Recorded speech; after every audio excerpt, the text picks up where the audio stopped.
بھاگ دوڑ کے اندر سویر سے شام تک ہمیں اپنے آپ پر غور کرنے کا موقع نہیں ملا اور مقصد حیات کو سمجھنے کی فرصت نہیں ملی۔ ہم کیوں آئے تھے دنیا پر؟ مقصد زندگی کیا تھا؟ کیا رزق کمانا ہی مقصود حیات تھا؟ چلو حلال ہی صحیح، یہ تو کام چیونٹی بھی کرتی ہے، صبح اپنی بل سے نکلتی ہے، کسی کو ضرر نہیں دیتی، تکلیف نہیں پہنچاتی، حلال رزق جمع کرتی ہے اور شام تک وہ اس کام میں لگی رہتی ہے۔ موسم برسات کے لیے بھی جمع کرتی ہے، اپنے بچوں کے لیے بھی ضرورت پوری کرتی ہے، کسی کو تکلیف بھی نہیں پہنچاتی۔ اگر یہی وظیفہ حضرت انسان کا ہے تو پھر انسان میں اور حیوانات میں، بہائم، وحوش، طیور میں فرق کیا ہوا؟ یہ اشرف المخلوقات پھر کس بات پہ ہوا؟ تو کیا یہ انسان کے لیے باعث شرف ہے؟ نہیں، انسان کے لیے شرف کا سبب کوئی اور ہے۔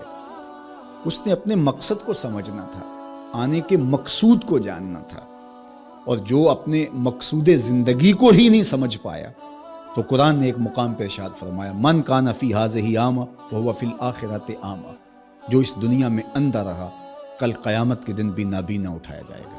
اس سے ان آنکھوں کی بے نوری مراد نہیں ہے، وہ تو حدیث پاک میں آتا ہے جو آنکھوں سے آزمایا گیا، ان دو محبوب چیزوں سے آزمایا گیا، تو اس کو اللہ تعالیٰ اس کے بدلے میں قیامت کے دن اجر دے گا، صلہ دے گا۔ دنیا کے اوپر اگر کسی کو بینائی نہیں دی گئی تو کتنی بڑی آزمائش ہے۔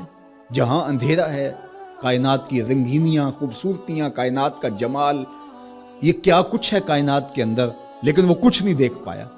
اب وہ ایک عجیب اذیت سے تو گزرتا ہے لمحہ لمحہ، تو اس کا صلہ اس کو اس کے بدلے میں آخرت میں دیا جائے گا۔ تو یہ نہیں کہ دنیا کے اوپر نابینا تھا کوئی، ان ظاہری آنکھوں میں روشنی نہیں تھی تو قیامت کے دن بھی نابینا اٹھایا جائے، اس کا کیا قصور؟